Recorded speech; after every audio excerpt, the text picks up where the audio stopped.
Hi, it's the Silly Moustache here. Last week I had a real scare. I spent about 4 hours working with a friend on my allotment. He had a chainsaw and he was cutting down big branches and things from a couple of trees that had gone a bit awry, and I was working to keep up with him, doing the clearing up and carting logs and branches, breaking up twigs and things like that. About 4 or 5 hours. After that time, he'd done the job magnificently, and he fancied a cup of tea or a beer. I, on the other hand, fancied a lie down for about 2 weeks. But the following day, I was feeling okayish, and I went to the gym. I tend to go to the gym about 3 times a week. And I did my usual circuit, nothing difficult or problematic there, and that was fine. Got a little bit tired, which is good. And the day after that, I picked up a guitar. And you know what? I couldn't play a C chord. I really couldn't play it. My fingers weren't working. Even worse than that, I couldn't fret the thumb over F.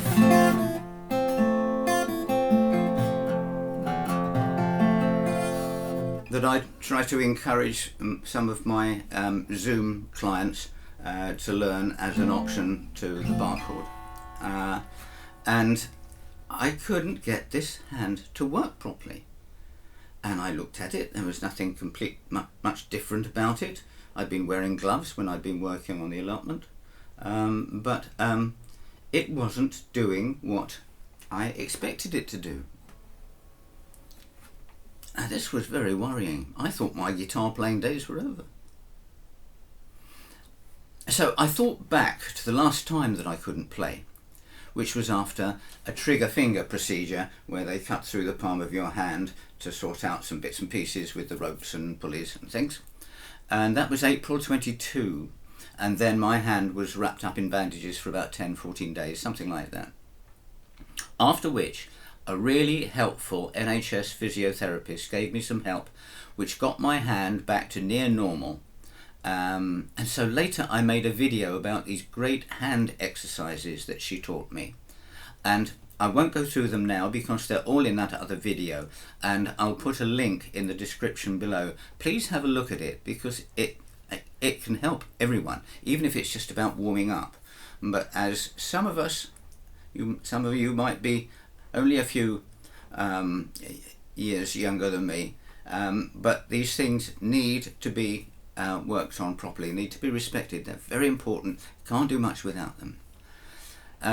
So I watched my own video and I followed my instructions for a few days. And then I realized that having difficulty doing basic fretting chords put me in the same situation as some of my one-to-one clients who have similar difficulties. It gave me a further insight and understanding of their difficulties and more. Then after I'd watched my video, another suggestion pops up from YouTube. You know how they link things. And it was a video by a guy called Diego Alonso Odeti, I think that's right. His channel is called Diego Alonso Music. His video discussed 2 basic differences between the way that we learn or process or action skills. Now, if I've understood this correctly, and it's very complicated, and he had lots of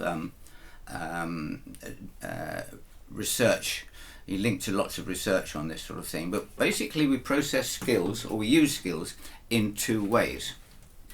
There's cognitive skills and motor skills. I never thought about it before. Apparently, cognitive skills are the core abilities of brain using memory, all our senses and all our abilities, concentrating and problem solving. In other words, you use all or whatever you have available to perform an action. You are completely focused on that action.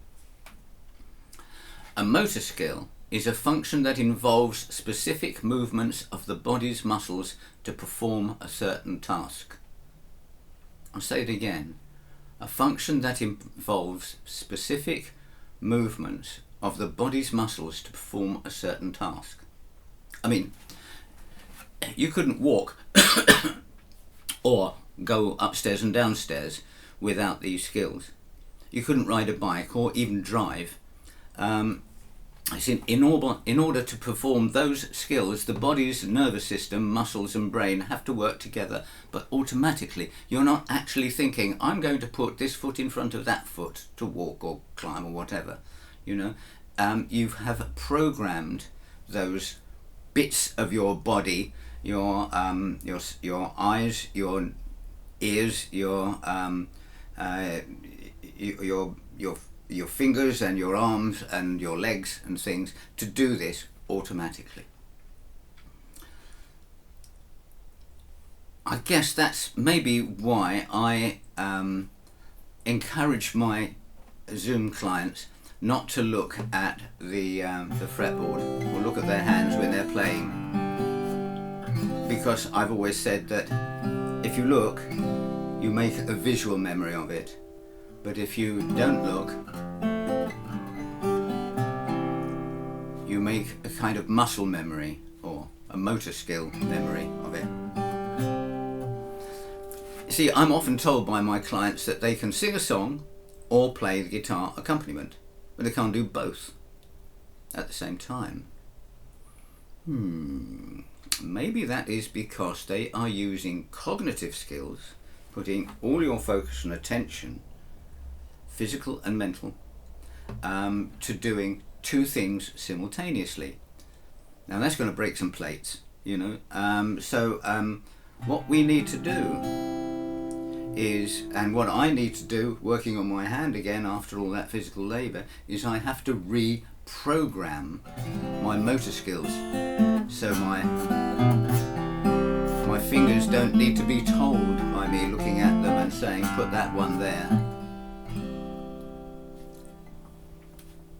So we use our cognitive skills maybe to do singing, to look around, be aware of the people that we're performing to or playing to, and maybe to not fall over, or maybe that's a motor skill.